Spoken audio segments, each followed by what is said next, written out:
आइए जानते हैं वर्ष 2023 आमलकी एकादशी व्रत के शुभ मुहूर्त के बारे में, पारण समय के बारे में, व्रत महत्व के बारे में। फाल्गुन माह के शुक्ल पक्ष में पड़ने वाली एकादशी को इसे आमलकी एकादशी और रंग भरी एकादशी के नाम से जाना जाता है।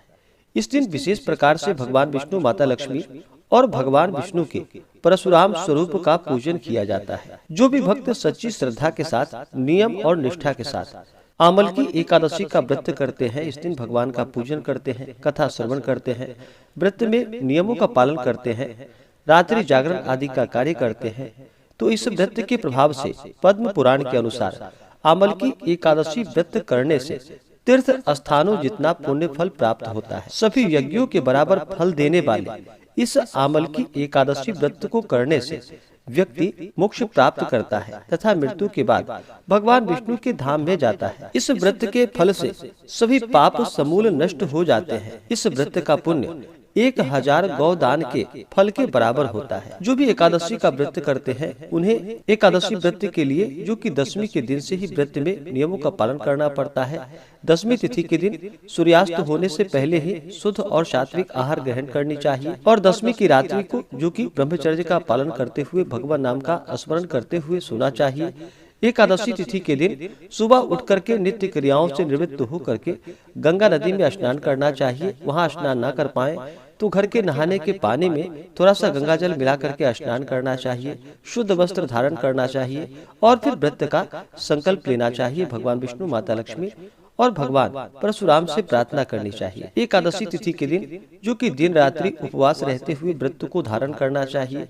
जो उपवास नहीं रह पाते हैं वो एक समय फलाहार का प्रयोग करें और इस दिन एकादशी तिथि के दिन, जो कि आमलकी एकादशी के व्रत में इस दिन विशेष प्रकार से आमले वृक्ष के नीचे पूजन बैठकर करने का इस दिन विधान है। आमले वृक्ष के नीचे, जो कि कलश को स्थापित करके उस पे भगवान विष्णु, माता लक्ष्मी या भगवान परशुराम की प्रतिमा को स्थापित करके पूरे विधि विधान के साथ पंचोपचार या षोडशोपचार पूजन विधि के द्वारा इनका पूजन करना चाहिए और आमलकी एकादशी व्रत कथा को श्रवण करनी चाहिए, भगवान की आरती करनी चाहिए। इसी प्रकार से सुबह और शाम के भक्त पूरे विधि विधान के साथ एकादशी के दिन पूजन करना चाहिए। उस दिन रात्रि जागरण करें। जहाँ तक अगर एकादशी व्रत में जागरण करते हैं तो इसका कई गुना पुण्य फल प्राप्त होता है। तो जहाँ तक हो सके जागरण आदि का कार्य करना चाहिए और अगले दिन यानी द्वादशी तिथि के दिन जाकर के सुबह उठकर स्नान करके शुद्ध वस्त्र धारण करके भगवान का पूजन और आरती कर ले। उसके बाद ब्राह्मणों को भोजन करवाए, ब्राह्मणों को दान और दक्षिणा दे और फिर समय के अनुसार व्रत का पारण करना चाहिए। इससे अनंत गुना पुण्य फलों की प्राप्ति होती है। तो आइए जानते हैं आमलकी एकादशी, रंग भरी एकादशी व्रत के शुभ मुहूर्त और पारण समय के बारे में। एकादशी तिथि प्रारंभ समय, जो कि 2 मार्च 2023 दिन गुरुवार सुबह 6:41 और एकादशी तिथि की जो समाप्ति होगी वह 3 मार्च 2023 दिन शुक्रवार सुबह 9:12 पे एकादशी तिथि की समाप्ति होगी।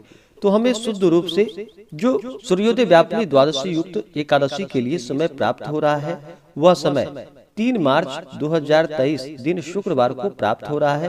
तो इस दिन व्रत को रखा जाएगा और द्वादशी तिथि की जो समाप्ति है वह 4 मार्च 2023 दिन शनिवार सुबह 11:44 पे। एकादशी व्रत का जो पारण किया जाता है वह पारण हरिवासर समाप्त होने के बाद करना चाहिए और हरिवासर का जो समय होता है वह समय द्वादशी तिथि का पहला चौथाई का हिस्सा हरिवासर का होता है।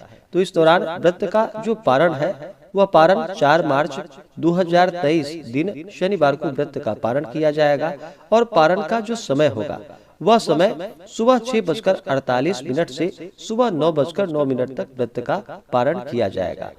एकादशी तिथि के दिन सूर्योदय समय, जो कि सुबह 6:19 और सूर्यास्त शाम 6 बजे।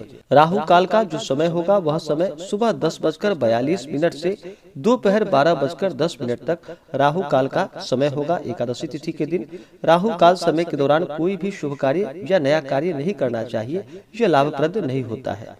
उस दिन सर्वार्थ सिद्धि योग भी होगा, जो कि शाम 4:07 तक एकादशी तिथि के दिन सर्वार्थ सिद्धि योग होगा, जो कि बड़ा ही पुण्य फलदायी है। तो इस दिन पूरे विधि विधान के साथ आमले वृक्ष के नीचे बैठ करके भगवान विष्णु, माता लक्ष्मी और भगवान परशुराम का पूजन करना चाहिए, कथा श्रवण करनी चाहिए, भगवान की आरती करनी चाहिए। इससे भगवान अति प्रसन्न होते हैं और अपना कृपा प्रदान करते हैं। तो अगले वीडियो में आप जानेंगे संपूर्ण पूजन विधि के बारे में। तो आशा करता हूँ कि यह जानकारी आपको अच्छा लगा हो। ऐसे ही जानकारियाँ प्राप्त करते रहने के लिए चैनल पे अगर आप नए हैं तो चैनल को लाल बटन दबा करके सब्सक्राइब करें, साथ में बेल आइकन घंटी को दबाएं ताकि मेरे वीडियो का नोटिफिकेशन आपको समय से मिलता रहे।